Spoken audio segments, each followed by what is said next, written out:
السلام عليكم، ازيكم يا حبايبي؟ عاملين ايه؟ يا رب تكونوا بخير وصحة كده وسعادة يا رب. معلش اتأخرت عليكم اليومين اللي فاتوا دول، انا كنت والله بجد في ظروف صعبة جدا و... وقعدت كده يجي بتاع 10 ايام ما نزلتش فيديوهات يعني. فالنهارده نزلت لكم كده بالفيديو الجامد بتاع المحشي الجبار اللي انتوا شايفينه ده. حاجة كده تحفة وطبعا انتوا عارفين المحشي في الشتاء و... وان هو اصلا المحشي في الشتاء يعني. الناس دلوقتي بقت على طول بقى كرنب مقضيها في الشتاء والكلام ده يعني. وربنا طبعا يعافينا. الجو طبعا اليومين دول ساقعة جدا، وهو عايز حاجة دافية زي كده، الأكلات الشتوية الجميلة دي. زي المحاشي، زي العدس، الحاجات الجميلة دي والمفيدة برضو لأطفالنا وكده. فطبعا أنا كنت عاملة بقى المحشي كده، وكنت جاية كده وأنا بحطه في الصينية يعني. للأولاد والبيت وكده يعني، انتوا عارفين إن أنا قاعدة في بيت عيلة وكده يعني. بس فأنا هوريكم برضو خلطة المحشي اللي أنا عاملاها دي. حاجة كده جديدة برضو وحاجة جميلة برضو. بس ده المحشي بتاعنا والكرنب كده، واحنا جايبينه يعني. كنا جايبينه الصراحة من الغيط. حماتي كده راحت جابت لنا كده الكرنب ده كده من الغيط والخضرة. زي ما انتوا شايفين كده، معلش صوتي تعبان شوية، انتوا عارفين بقى اليومين دول والبرد والكلام ده يعني. بس وجبنا كده طبعا المحشي. حبيت كده اعمل لهم المحشي طبعا بالليه بتاعه الخروف. عارفين طبعا ليه الخروف وجمالها وطعمها. كنت حاطه للمحشي بتاعنا ليه ودهن زي ما انتوا شايفين. طبعا بصوا، انا عايزه اقول لكم ان المحشي ما بيتاكلش غير من بالليه والدهن يعني، بيبقى طعمه حاجه تانية كده مختلفه.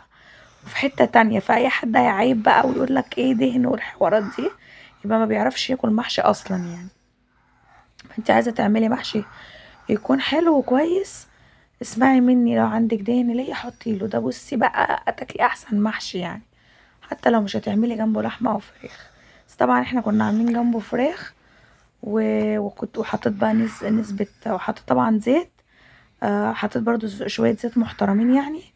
وطبعا كنت مقطعه فلفل كده زي ما انتوا شايفين، الوان ابيض احمر واخضر. وهو كان فلفل حراق يعني. ومع البصله. ونزلت برضو كده بالطماطم بقى بتاعتنا كده الجميله دي. كانت حمرا كده وجميله، كنت منقيها من عند البياع حمرا كده للمحشي. بس برضو لازم مش عارفه يعني، انا لازم احط بابريكا. بس يعني انا برضو حاطه الطماطم بتاعتي لو حمرا بحط البابريكا بتاعتنا دي. بصوا، عايزين تعرفوا اللي هي من الدهن. اللي هي بتفضل زي ما هي كده سليمه، ما بتسحش يعني لما انتي بتقطعيها. والدهن بيسيح كده معاكي في الزيت يعني. بس فده كده طبعا فرق، تعرفين اللي هي دلوقتي بقت بكام الكيلو يعني. بقت زي السمنه البلدي. فالكيلو طبعا منها بقى غالي جدا دلوقتي. فمحدش يعيب بقى يقول لك ده حاطه ليا ودهن والحوارات دي. كل حاجه دلوقتي بقت غاليه يعني زي ما انتوا عارفين. بس فطبعا نزلت كده بالتوابل بتاعتنا دي، كمون وفلفل اسود. ونزلت كده على البصله بتاعتنا يعني. وطبعا اهم حاجه تفرمي القطه بتاعه الطماطم. الطماطم بتاعه المحشي بتاعك ما تفرمهاش قوي في الخلاط. عايزه طبعا المحشي بتاعك يبقى احلى واطعم، قطعها حتت صغنونه وحطيها. طبعا الحله بتاعتنا القديمه دي، احنا مش بنعمل فيها اي حاجه الا ان نسلق فيها بس ورق الكرنب. بس عشان ما تقعدوش تعيبوا يعني علينا وتقولوا دي حله قديمه ومش عارفه وبتسلقوا فيها والكلام ده، لا. هي الحله دي اصلا احنا مش عاملينها لاي حاجه. احنا بنسلق فيها بس الورق بتاع الكرنب بس يعني ما بنعملش فيها حاجه تاني يعني. بس وهنا بقى طبعا التتبيله بتاعتنا كده الجميله دي زي ما انتوا شايفين كده. بعد ما خدت اللون الاصفر الدهبي الجميل ده، واللي هي بتاعتنا ساحت خالص، والتاني برضو بتاعنا صح خالص، وكل حاجه بقت تمام كده. نزلت طبعا بالطماطم بتاعتنا، طبعا ما كنتش فرماها قوي. كنت فرماها نص فرمه كده. عايزه اقول لكم بصوا، شوفوا طريقه المحشي بتاعتي دي هتعملوا احلى شويه محشي تحفه كده وجبارين. بس امشوا بالوصفه اللي انا قلت لكم عليها دي. اهم حاجه تكتري الزيت، او الدهن بتاعك او اللي هي بتاعتك تكتريها في البصله. وتحطي الطماطم بتاعتك ما تكونش مفرومه في الخلاط. بس يعني عايزاكي تعملي الطريقتين دول. وتظبطي التوابل بتاعه المحشي. وتظبطي الملح بتاعك، وتسيبي بقى التسبيكه بتاعتك على نار هاديه كده على البوتاجاز لغايه اما تتسبك وتديكي اللون الاحمر الجميل ده. انا دلوقتي برضو هقلبها كده وهسيبها بقى كده براحتها على البوتاجاز لما تتسبك براحتها. جبت بقى الخضره بتاعتنا كده الجميله دي، اللي هي الكزبره كزبره والشبت. انتوا عارفين يعني المحشي طبعا بيتعمل بكزبره وشبت. وغسلتها كده ورسقتها كده وقطعتها كده وخليتها حاجه كده فريش وجميله يعني.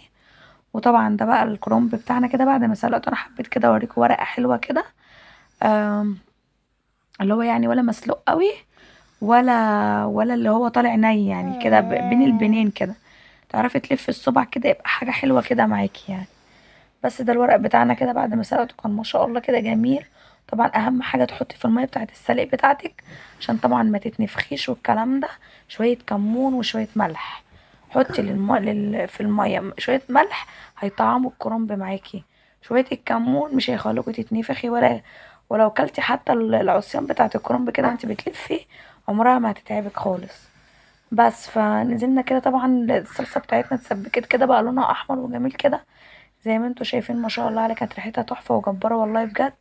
اهم حاجه تسيبي التسبيكه بتاعتك تتسبك حلو كده على البوتاجاز وتاخد اللون الجميل ده وما تستعجليش عليها يعني، وتوطي عليها البوتاجاز عشان تتسبك حلو وتديك اللون الاحمر ده. نزلت كده بقى بالرز بتاعنا. لو الرز بتاعك عايز يتنقع فيه طوب نقيه واغسليه، بس انا الرز بتاعي الصراحه كان نضيف فحطيته على طول من الكيس ما غسلتوش يعني. وبعد كده نزلت طبعا بالخضرة بتاعتنا الجميلة الفريش دي وقلبت كده كله مع بعضه. احلى خلطة محشي هتشوفها على قناتي. لو اول مرة يتفرج على القناة بتاعتي ما تنسوهاش، قناة ام العيال في بيتي في البيت بيتي. ويا ريت تشتركوا لي في القناة وتفعلوا لي الجرس كده وتعملوا لي كومنت حلو كده زيكم بالله عليكم. الكومنتات بتاعتكم يعني بتشجعني ان انا انزل فيديوهات تاني. بس والله انا اليومين اللي فاتوا كان عندي احباط جامد جدا بسبب الفيديوهات اللي انا كنت بنزلها. والله يا جماعه بجد انا بتعب في الفيديوهات جدا وفي التسجيل بتاعه في كل حاجه ومحدش بيقدر بجد والله. بنزل الفيديوهات اللي فاتت ما كانتش معديه حتى ال 100 مشاهده، فجالي احباط والله بجد يا جماعه. قعدت 10 ايام ما انزلش. يا ريت بقى الفيديو ده كده يرفع كده للمليون، يا ريت يا ريت بالله عليكم يعني يرفع كده للمليون بيكو يعني ان شاء الله. بس ومتنسوش بقى اللايك الجميل ده. طبعا ده طبعا حلة المحشي الحلة بتاعتنا بتاعت الصلصة انا ما غسلتهاش. انا طبعا عملت التسبيكة بتاعتها حطيتها في طبق كده علشان نلف منه وحطيت كده ورق اخضر تحت يعني كده علشان الحلة بتاعتك لو اتلسعت منك ولا حاجة الطبقة بتاعت الكرنب اللي تحت ما تتحرقش، يبقى الورق هو اللي اتحرق. بس كده يا جماعة دي طبعا الخلطة بتاعتنا واحنا كنا كده بنلف انا وسلايفي يعني. كنا كلنا قاعدين كده بنلف مع بعض. بس وهنخلص بقى المحشي بتاعنا دلوقتي وهوريلكوا برضو وانا حاطاه كده مرصوص في الحله يعني. واهم حاجه تسويه المحشي بتاعك الشوربه بتاعته ما تكونش كتير ولا قليله علشان يبقى مستوي معاكي كده. وتسويه برضو كده على نار هاديه كده بتاعه البوتاجاز. اهم حاجه المحشي يبقى على نار هاديه. طول ما المحشي على نار هاديه يستوي معاكي طعمه حلو، يستوي معاكي كويس. الرزايه بتاعتك تبقى مستويه مش والورقه مش بتشد وكله مظبوط يعني، والمحشي كله يبقى مستوي زي بعضه. ما تعليش النار على المحشي. اول ما تتلاقيه بيبقبق كده والشوربه بتاعته بتبقلل كده وطي النار عليه وسيبيه بقى يستوي براحته وهتشوفي احسن سوا للمحشي. طبعا احنا كده كلنا كنا بنلف مع بعض انا وسلايفي يعني ما شاء الله. طبعا انا كنت عامله التسبيكه وسلقه وكل حاجه، بس ساعه اللف طبعا بنقعد نلف كده كلنا كده مع بعض.